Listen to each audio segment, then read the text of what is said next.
A few days before the semi-final round of the 2025 small band category Panorama competition, I spoke to 4 unsponsored bands, 2 from Trinidad and 2 from Tobago, just to get some insight on how they deal with not having a sponsor. My name is Kashari Caesar, and I am the secretary slash 9-bass player of Southern Stars Steel Orchestra, the South Band.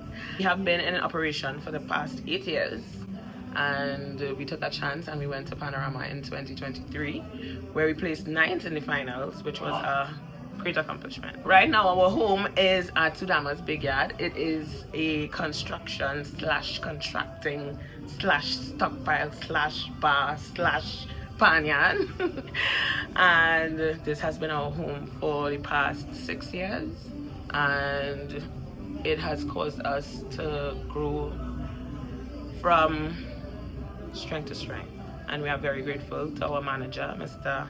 Hemar Sudama, or other known as Stevie, for his generosity and his graciousness with us, because he does a lot for us and we are very grateful. Our band is consisted of mostly about 75% of youth from probably the ages of 12 to 18, and we are currently looking for sponsorship because we want to be a part of community development where we try to keep them away from the negative elements, and the way the country is going right now, we need that, and Panyards are the platform for that. So we at Southern Stars, we are working in the community and we are working with the youth because we want to keep them on the right path. I am Salisha James, captain of Uptown Fascinators Steel Orchestra. So this band is actually an old band that was a single hand band that was non-functional for a couple of years, and it was revamped by 3 individuals in the community of the Highmore and Glenwood and environs. One of the individuals was my father. His name was Newton James. So he basically, along with 2 others, revamped the band into a conventional band. So we are an unsponsored band. We get assistance from Tobago for travel, especially if we made it for semi-finals, and basically assistance for the carnival season. So that money goes towards movement of the band, paying your truckman, if you have to do any repairs on racks. So that's it. Basically, the money basically just covers transportation and some repairs, if it could reach that far. Uptown Fascinators Steel Orchestra currently utilize Shore Park Food Hub for practice and storage of their pans, where they're given a container to store their pans, and they practice when there aren't any events taking place in the space. Hi, my name is Amelia Guillaume. I am the captain of our boys Steel Orchestra here in corner Fort and Kirk Street in Scarborough, Tobago. We are a small band in the conventional category. We are one of the oldest functioning bands in Tobago. The band was established, it's a toss-up in between somewhere in the 1940s. We are an unsponsored band. It's challenging. It takes a lot to manage a band. The cost is very high. You run into the hundreds of thousands, and you always have to be creative. You have to find ways to get things done. You have to reach out into your community to see who could help, partner with businesses and raise funds to see how best you can support yourself to prepare for the mammoth of Panorama. It helps, but when it's received is the issue. Most times we get it when we're already halfway through the competition. So it's always a nail biting. Yes, you can do so much to try to raise as much funds as possible to prepare yourself, but you get it and it comes at the right time, or maybe just there when you're already in it. As I speak, we haven't gotten it yet, but I guess whatever administrative work has to be done has to happen before it can be released to the bands. And it does help, but you know, as I said, it's very expensive for a band to get 2 a competition or to prepare yourself for a competition. You have hundreds of instruments that need to be tuned. You have a cost to tune. You have to prepare for uniforms. You have some transportation costs. You have to pay for your logistics to clean, to do all a lot of stuff. And if I am to sit here to name everything that has to be done, I will definitely forget some things, but there are some things you have to prioritize. So when you get the funding, you have to make sure and budget as best as possible so that when it comes, you know where to put it.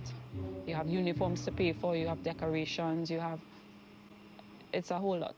We've just qualified for the semi-final, which is Saturday. Today is the 14th.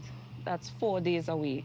So we automatically on qualifying, we take 2 days away because the pans, the instruments most likely travel the night before the players. So we have the instruments, they would go on the cargo vessel. So more than likely the players would travel on Friday to get into Trinidad, maybe Friday mornings for a competition on Saturday, and then your pans have to travel the night before. So we usually count 2 days off. There would be some costs because we have to move your instruments from here to the port.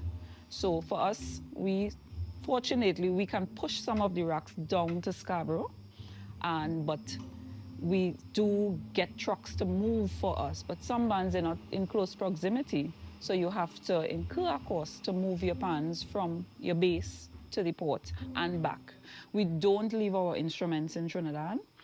We bring them back up and we try to capitalize on whatever day or days we have in between. Once you qualify for the final, you may have another week again because the final is on the 25th. So you may have another week to practice. So then you have count 2 days again for your instruments to leave Trinidad and your players to leave Trinidad and come back.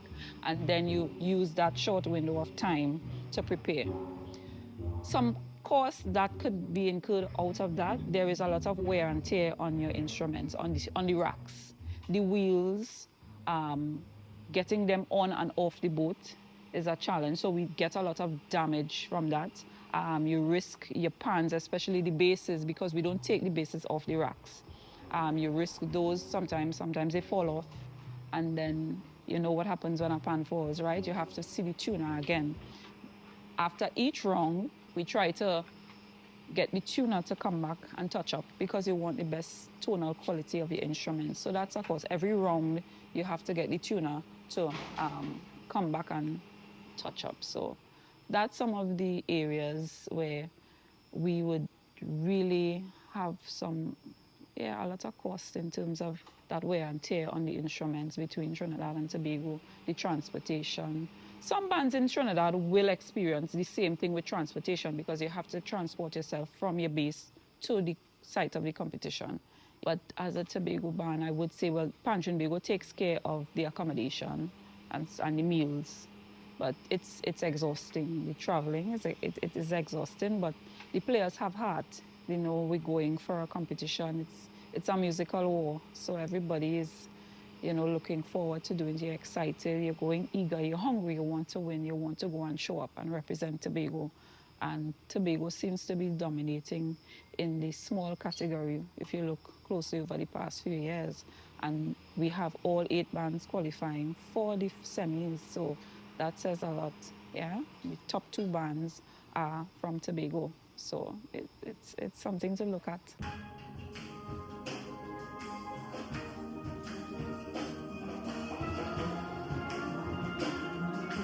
My name is Darren Shepherd. I am the founder and chairman of Fusion Steel Ensemble, Next Level Fusion, and Fusion Steel Orchestra.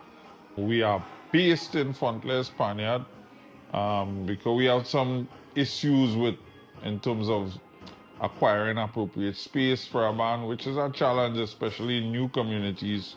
Having a steel band is viewed as somewhat disturbing. So we are presently looking for adequate space. We are looking for support from the business community. Like many other steel bands in Trinidad and Tobago, Fusion Steel is unsponsored. And the sacrifice that band leaders make, not just to put their bands on the road or in the competition or keep their bands active throughout the year, but the sacrifices that you make for young people to be able to create opportunities and safe spaces for them to exist in and grow and develop, it's unmatched. But more could be done, and I'm talking across the board. We can't depend on government alone. The business sector has a part to play, and for those who have played their part thus far, we thank you. We had an association with Lachlan and the Gans last year that made last year Panorama much easier for us. However, we are a resilient bunch, as most steel bands are. So we got to do what we have to do in order to represent in the competition this year. But I would like to encourage corporate Trinidad and Tobago and even entities outside of Trinidad who's thinking about coming into the Trinidad market. When you come in, support the culture, support the community, support the steel band.